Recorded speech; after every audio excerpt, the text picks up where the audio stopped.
할렐루야. 우리 같이 은혜 받을 말씀은 오늘 요한계시록 2장 7교회 중에서 두 번째 교회 서문학교회입니다. 2장 8절로 말씀부터 11절 말씀까지 우리 다 같이 읽고 은혜 받겠습니다. 우리 다 같이 믿음을 압도합니다. 시작. 서머나 교회의 사자에게 편지하라. 처음이며 마지막이요 죽었다가 살아나신 네가 이르시되 내가 내 환난과 궁핍을 알거니와 실상은 내가 부요한 자니라. 자칭 유대인이라 하는 자들의 비방도 알거니와 실상은 유대인이 아니요 사단의 회당이라. 너는 장차 받을 고난을 두려워하지 말라. 볼지어다 마귀가 장차 너희 가운데에서 몇 사람을 옥에 던져 시험을 받게 하리니 너희가 10일 동안 환난을 받으리라.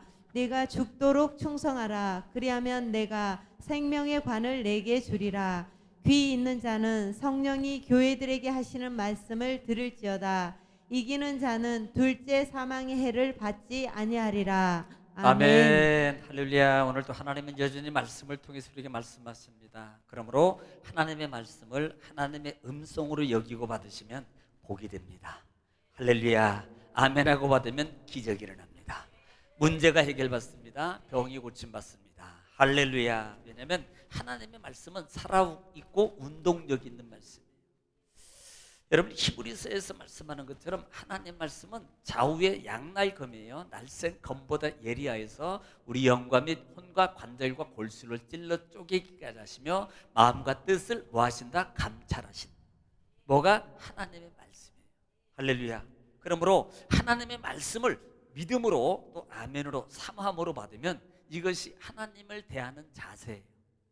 그러면 그 자세가 좋으면 하나님은 그 자세를 보시고 곧 그것은 믿음이거든요. 믿음을 보시고 하나님 말씀이 살아 운동력 있게 역사하는 걸 믿으시기 바랍니다. 할렐루야. 자, 우리는 지금 계시록을 해서 계속해서 지금 이번에는 자, 7교회요. 7교회. 자, 계시록은 계시, 그다음에 예언, 그다음에 서신, 묵시문학으로 구성이 되어 있다. 구성이 되어 있다. 자, 특별히 지금 요한을 통해서 예수님께서는 누구에게? 7교회에게 편지하라 그래요. 편지.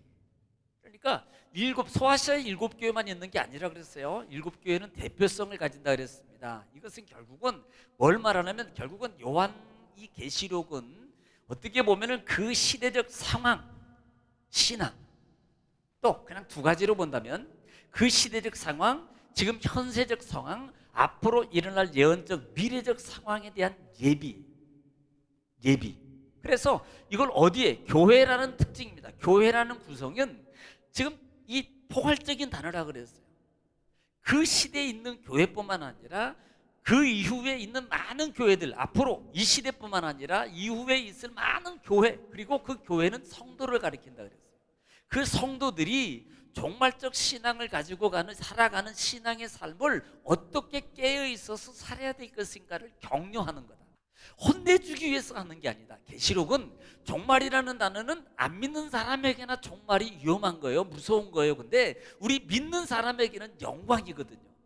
그러니까 이 계시록에서 7교회를 통해서 격려하는 것은 결국 우리는 자꾸 뭘 봐요? 심판만 보는 거예요. 심판. 거봐. 생명나무에서 옮긴데 지어버린데 막 이런 것만 보는 거거든요. 아니고 예수님은 이 교회라는 형태를 통해서 이 그대와 그 이후에와 지금 앞으로 모든 상황의 모든 교회 성도들을 향해서 종말적 신앙을 가지고 살아가는 믿음의 성도들에게 그래 내가 능력자고 약속자야. 그리고 나는 반드시 약속을 이루어. 그리고 그 약속을 이루어서 반드시 너희를 승리하게 만들어서 하나님 나라에 내가 같이 살 거야. 그러므로 너희는 소망을 가지고 기꺼이 이겨서 참고 견디고 싸워. 여러분 이것을 격려하는 거라는 거예요. 그러니까 너희를 죽을 거야 이거 얘기하는 게 아니라 이 말입니다. 그러니까 우리는 좀 이렇게 좀 관점을 좀 달리 보라고요. 관점을. 그러니까 우리가요 이 관점을 꼭 이슈화를 만들어가지고 거봐 그러면 심판이야 그러면 생명책에서 막 이렇게만 이끌어가니까 물론 신앙을 돈독하게 경고성을 줘서 신앙을 막 이렇게 북돋우는 그런 힘의 역할을 하는 역할로 보는 건 좋아요. 근데 종말적 관점으로는 자꾸 보면 예수님의 의도하심의 계시록이 아니라 이 말이에요. 그래서 이 관점을 가지고 꼭 계시록을 대해라. 할렐루야. 자, 그 다음에 7교회를 통해서 줬는데, 자, 우리는 지난 시간에 첫 번째로 누구? 에베소 교회라고 그랬습니다. 에베소 교회. 자, 에베소 교회를 때 너희 수고와, 그 다음에 뭘 한다 그랬어요? 수고하고 인내와 또 악한 자를 용납하지 않은 말씀대로 살았던 그들의 신앙이거든요. 정말 이 에베소 교회는 말씀대로 살아. 그런데 문제가 뭐냐면 첫사랑이라 그랬습니다. 첫사랑은 뭐라 그랬어요? 물론 아가페적인 사랑, 뭐 마음의 이 첫사랑은 그냥 우리가 쉽게 하자 그랬어요. 쉽게. 순수함 없다. 순수함이 없어요. 열심히 하고 열심히만 좀 하긴 하는데 뭐가 없어요? 순수함이 없는 거예요. 그러니까 우리가 신앙생활을 쫙 하다 보면 오래 가면 갈수록 꼭 문제되는 거 우리 스스로 보세요. 어느 순간에 나의 믿음의 순수함이 없습니다. 없어졌어요. 아마 공감할걸요? 동의할걸요? 이거 해볼까요? 할렐루야. 자, 두 번째, 오늘은 좀 빨리 좀 지나가게 될 것 같아요. 오늘은 서문학교입니다. 그렇게 기억해 주라 그랬습니다. 자, 두 번째, 서문학교입니다.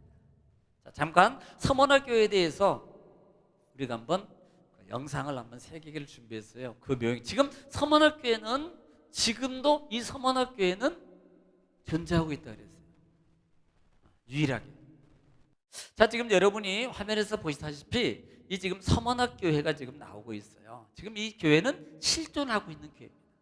그리고 지금도 예배를 드리고 있어요. 자, 우리가 여기서 이 서문학교, 우리는 교회하면 자 이렇게 보거든요, 대부분.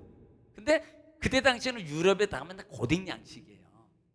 고딕 양식이고 딱 처음에 들어가면 이게 이게 교회야? 아니면 또 하나 캐톨릭이야, 천주교회라고 착각을 하게 돼요. 착각을 해야 돼요. 자, 두 번째 하나 볼까요? 이렇게 이제 생겼어요. 또 하나 볼게요. 또 하나 보는데, 자, 이렇게 생겼어요. 지금도 주차가 돼 있죠. 자, 그 다음에 또 보겠습니다. 자, 또 하나 보면 지금 내부 전경이에요. 우리가 지금 저기 보면 우리가 교회가 생각했던 거, 이렇게 생각할 수 있어요. 지금들이 중세시대에 지은 교회이기 때문에 아치형으로 실내가 저렇게 참 화려합니다. 그러니까 보통 천주교 같은 경우가 저런 식으로 다 돼 있거든요. 제가 다른 데 천주교는 안 가봤어요. 명동 성당은 들어가 봤거든요. 왜냐면 우리 친구들하고 가가지고 명동 가가지고 교회 성당은 어떻게 생겼는가 한번 들어가 보자. 그러니까 가봤더니 저런 식으로 해놨더라고요. 다른 데도 내가 한번 들어가 볼 거예요. 한번, 왜냐면 어떻게 생겼나 봐야 되니까.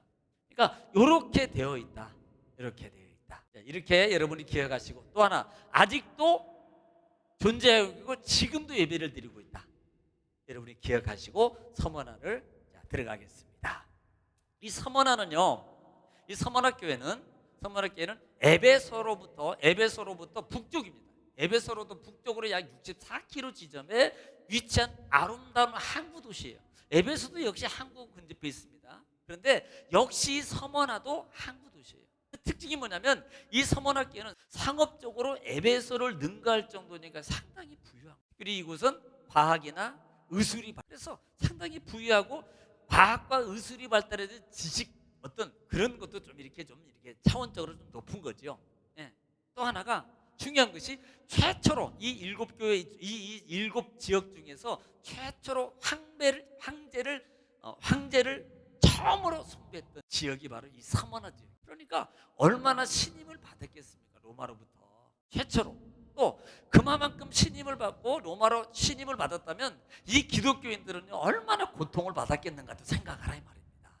얼마나. 그래서 이 서문학교회가 바울 사도가 이제 에베소에서 교회를 세우고 거기서 전도를 하다가 그 다음에 서문화 쪽에 들려서 그곳에서 전도해서 세워졌던 교회다라는 것으로 여겨지고 있다. 이렇게 보고 있다라는 말입니다. 특히 이곳에는 이제 기억할 것이 유대인들이 많이 살고 있었어요.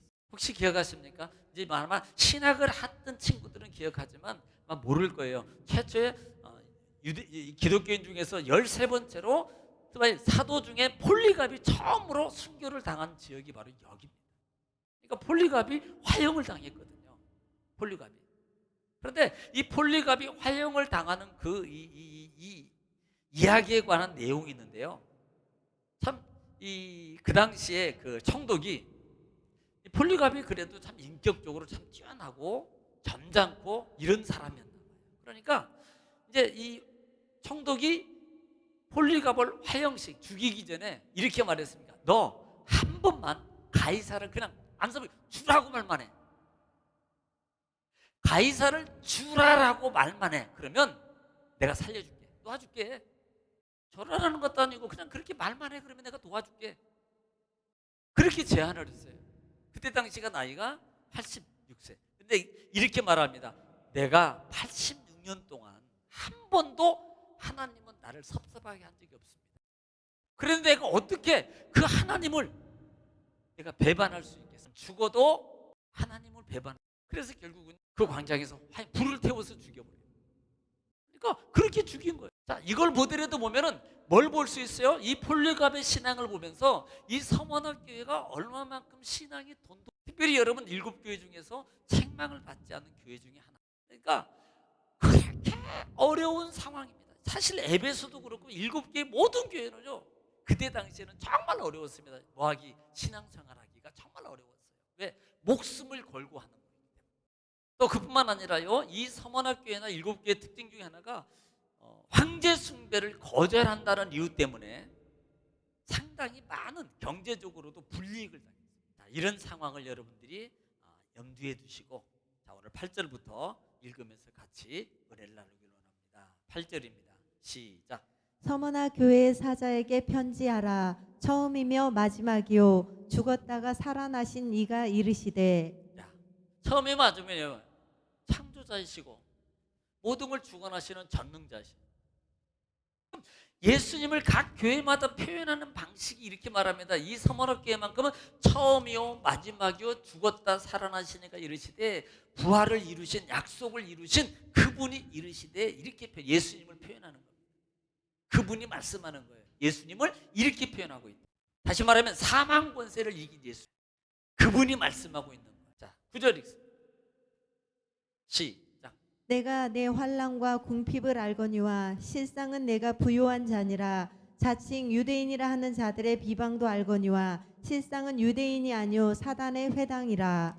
자, 여기 이제 이 9절에 보면은 내가 내 환난이라 그랬습니다. 자, 환난. 환난이라 그랬어요. 환난과 그다음에 궁핍이라 그랬어요. 이게 이제 문제거든요. 이걸 잘 알아둬야 돼요. 이 환난이란 말이 둘립세라는 단어를 쓰거든요. 이 환난이라는 말이 둘립세라는 단어인데, 이건 압박을 받다. 이렇게만 하면 여러분이 이해가 좀 어려워요. 물론 뭐 이해는 가겠죠. 그러니까 얼마만큼 압박이냐면, 그러니까 그 무거운 돌에 맨 밑바닥에 깔려가지고, 그 조그만 돌이 아니고 큰 바위 덩어리 밑에 깔려서 그 무거움 속에 고통 가운데 있는, 도저히 움직일 수 없는 그와 같은 압박을 받는 그런 상황을 표현할 때 이 환난이라는 원어의 단어를 씁니다. 그러니까 이 당시에 이 여기에 있는 분들이 얼마나 많은 고통 가운데 있는 거예요. 그러니까 예수 믿는 것 때문에, 하나님 믿는 것 때문에요. 그러니까 많은 것 때문에, 많은 것을 통해서 핍박과 고난을 당하고 있는 거예요. 궁핍이라는 것은 푸토케이라고 쓴대요. 이 궁핍은 푸토케이라고 하는데, 이 궁핍은 이런 단어입니다. 푸토코라는 단어에서 왔는데요. 푸토코라는 단어는 구걸하기. 그런데 이 말이, 푸토케이라는 말은 그냥 이렇게 말할게요. 거지. 이렇게 하면 돼요. 구걸하다거든요. 구걸. 지금 뭐 때문에 이렇게 사는 거예요? 그러니까 황제에게 절 안 하고 이렇게 뭐 안 한다고 모든 경제적 제재를 다 가하는 거예요. 있는 것 빼앗아 가고요. 목숨값뿐만 아니라 상업도 못하지, 장사도 못하지, 뭐 이런 것들, 뭐 길드, 그 당시에는 길드라는 조합이 있어가지고 가입해야만이 장사를 할 수 있어요. 이때 당시에는. 그런데 그런 걸 안 하니까 먹고 살 길이 없는 거예요. 그럼 어떻게 살아야 돼요? 거짓 신세처럼 구걸하면서 살아야 돼요. 그렇게 하면서 이들은 뭘 지켰어요? 신앙을 지킨 거예요. 오직 하나님만 믿고 하나님만 바라고 가는 거예요. 황제한테요, 절 한 번만 하면, 황제한테 그 신앙을 내가 주라고 고백만 하고 신상한테 절 한 번만 하면요, 이 인생이 피는 거예요. 그냥 먹고 사는 문제가 다 해결됩니다. 그런데 구차히 그것에 타협하지 않는 말 나오는 것처럼 이들의 신앙, 제가 그랬잖아요. 7교회를 보면서 정말 마음이 아팠다고. 저는 그 시대 아니었지만 그 시대 그들이 신앙생활 하면서 얼마나 정말로 어려운 가운데서, 특별히 배고픔 속에서요, 죽음의 두려움과 배고픔 속에서 이 두 가지가 가장 큰 거였던 것 같아요. 이 고통 속에서 그들은요 끝까지 하나님을 붙잡고 예수님. 제가 그 마음 때문에 상당히 참 그걸 보는데 마음이 막 칭 이렇게 오더라고요. 그러니까 경제적 모든 것이 다 제재를 받으니까 삶이요 너무 힘든 거예요. 그러니까 오직 했으면 거지 신세예요, 거지 신세. 그래서 우리 신앙을 지키기 위해서, 솔직히 말하면 우리도 마찬가지 아닙니까? 우리가 정말로 내 신앙을 지키기 위해서 많은 불이익을 감수할 수 있냐는 거예요. 물질적으로, 또 어떤 유대적 관계라든지, 또 가족적 관계 속에서도 그런 것을 내가 감수할 수 있느냐는 겁니다. 이들은요 기꺼이 감수해요, 이 불이익을. 그런데 그들을 향해서 뭐라는 거래요? 안다고 말해요. 할렐루야. 주님이 아셔요. 하나님이 아셔요. 주님이 아신다고요. 아신다고. 그래서 실상은 부유한 자 아니라 부유한 자라고 해요. 부유한 자. 아니 이게 역설적인 표현이에요.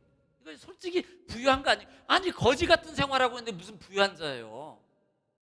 지금 끼니도 못 먹어가지고 길거리에 가가지고요 동냥해가지고 얻어먹어가지고 이거 살았거든. 그런데 이들을 향해서 예수님은 뭐라고 말합니까? 너희들 부유한 자야. 지금 부자이기 때문에 부유한 게 아니고 너희는 하나님과 함께 하셔. 하나님이 너와 함께 하셔. 하나님이 다 하셔. 하나님이 보상해 줄 거야. 또 하나는 너희는 천국이 보장받은 자야. 천국하고 하나님의 상을 보장받은 자야. 이건 확실히 보장받은 너희야. 그러니까 너희는 지금은 가난하지, 지금은 힘들지, 그런데 실상은 너희가 부자야. 지금 이걸 얘기해주고 있는 거예요, 예수님이. 뭐 이제 성경에 예를 들면 고린도후서 한번 볼까요? 고린도후서 6장, 자 8절부터 7절부터 보겠습니다. 7절부터 10절까지 시작. 진리의 말씀과 하나님의 능력으로 의의 무기를 좌우에 가지고 영광과 욕됨으로 그러했으며 악한 이름과 아름다운 이름으로 그러했느니라. 우리는 속이는 자 같으나 참되고 무명한 자 같으나 유명한 자요 죽은 자 같으나 보라 우리가 살아있고 징계를 받는 자 같으나 죽임을 당하지 아니하고 근심하는 자 같으나 항상 기뻐하고 가난한 자 같으나 많은 사람을 부요하게 하고 아무것도 없는 자 같으나 모든 것을 가진 자로다. 아멘. 할렐루야. 바로 우리가 지금 이것을 외형적인 것을 부여함을 얘기하는 게 아니라 영적 부여. 내가 너희 거야. 너희는 내 거야. 확실한 너희 거야. 그러니까 너희는 부자야. 이걸 얘기하고 있어요. 또 하나는 지금 자칭 유대인이라고 그랬어요. 자칭. 그런데 이들은 사단이라고 그래요. 사단. 사단의 회랑. 당시 유대인들은요, 물론 예수님 사복음서에 나오는 유대인들도 마찬가지입니다만은 그들도 외식인 아니에요. 말씀으로는요 잘 지키고 다 하는 것 같아요. 그런데 그걸 왜 그렇게 해요? 하나님을 사랑해서 하나님 말씀을 정말 경외함으로 하는 게 아니고요, 사람들에게 보이려고 하는 거예요. 이걸 뭐라고 예수님은 화했을진저 외식하는 서기관과 바리새인들 이렇게 말합니다. 당시 유대인들은요 하나님의 뜻은 도외시. 그러면서 자기네들 우리는 아브라함의 후손이야. 이걸 자부심을 갖고 있습니다. 그래서 남에게 보이려고 자랑으로 삼고 외식적인. 그런데 실제적으로 그들이 삶 속에서 마치 사울이 바울로 변하기 전에 삶의 모습과 같은 거예요. 기독교인들을 다 잡아다가 고발하고 숨어 있으면 야 저는 저 집에 저 어디 집에 누구가 기독교인이야 노마한테 찔러바치고 그렇게 해가지고 잡혀가게 만들고 죽게 만들고 기독교인들을 비방하는데 앞장섰던 사람들이 바로 이들이. 우리가 사복음서에 보면 심지어 예수님을 못 박았던 사람, 못 박아라고 내어준 사람도 이들 아니에요. 유대인들 아니에요. 그러니까 서문학교에 이 첫 순교자 폴리갑이요 주일날 그걸 화형시킨 자들도 바로 이 유대인 로마를 통해서. 그래서 이것을 가리켜서 뭐라 그래요? 사단의 회라. 사단.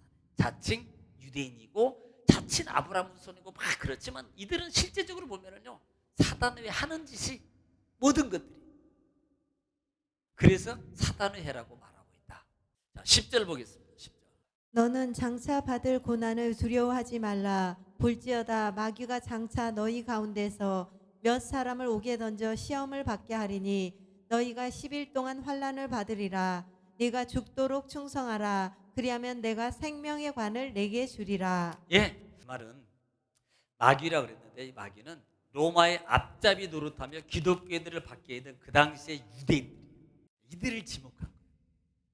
그러니까 이들은요 증오하고 질투심으로 가득했어요.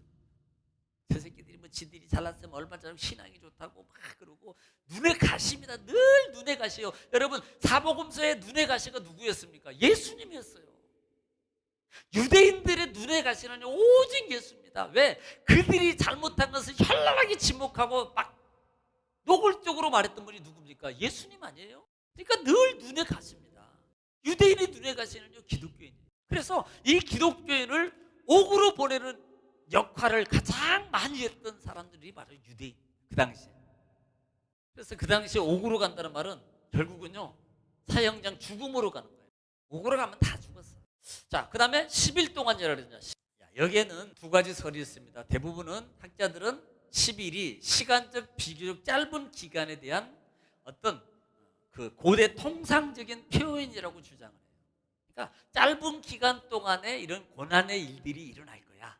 마치 바벨론 당시에 다니엘과 그 친구들이 그 조서가 찍히고 약 한 10일 동안 조서가 찍혀서 진행된 기간이 약 10일 정도 되는데 그 기간 동안 그 기독교인들이 많은 핍박을 받았거든. 그러니까 그렇게 보는 견해입니다. 학자들이. 짧은 10일 동안에 고난의 시험이 있을 것이다 라는 것을 말해주는 거예요. 두 번째는 그 로마 제국의 박해 기간을 얘기합니다. 박해 기간. 이것을 하루를 1년으로 따져가지고 약 10년이 있을 것이다 라고 하는 주장하는 학자들이거든요. 그러니까 약 90년도부터 시작된 그 박해가 본격적으로 시작된 게 약 303년이거든요. 그래서 303년 동안 클레아누 황제의 그 뭐라 그러나요? 완화 정책으로 바뀔 때까지가 313년이에요. 그러니까 약 10년 동안이에요. 그래서 10년 동안 그런 탄압이 있었을 것이다. 받았을 것이다. 이것을 얘기하는 거라고 말하는데 이건 좀 많은 학자들이 여기에 지지하지 않고요. 첫 번째 것을 많은 분들이 이 부분을 지지하고 있다. 여러분이 이 정도로만 알고 계시면 되겠습니다. 자, 그 다음에 죽도록 충성하라. 충성. 우리가 뭐 이 말을 많이 들었던 말씀 아닙니까?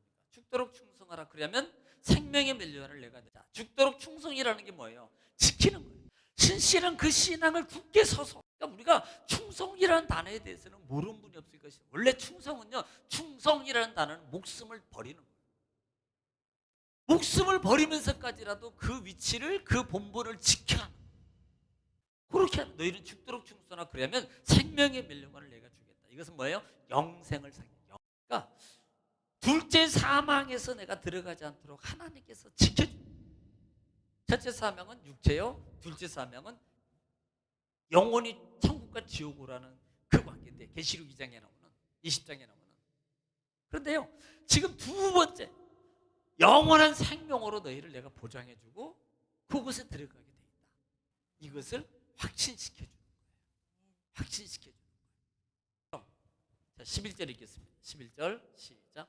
귀 있는 자는 성령이 교회들에게 하시는 말씀을 들을지어다. 이기는 자는 둘째 사망의 해를 받지 아니하리라. 아멘. 바로 그 부분입니다. 지금 계속적으로 반복하고 말하는 거예요. 이것은 죽이겠다는 게 아니고 신앙의 격려다. 깨어 있어서 이 시대를 준비하고 더 신앙을 돈독하게 세워서 우리의 믿음의 위치를 잘 지켜서 주님 오실 때 보장받는 그 소망을 가지고 잘 이기면 살아라 하시는 주님의 권면이다. 할렐루야. 이기시기를 주님 축원합니다. 기도하겠습니다.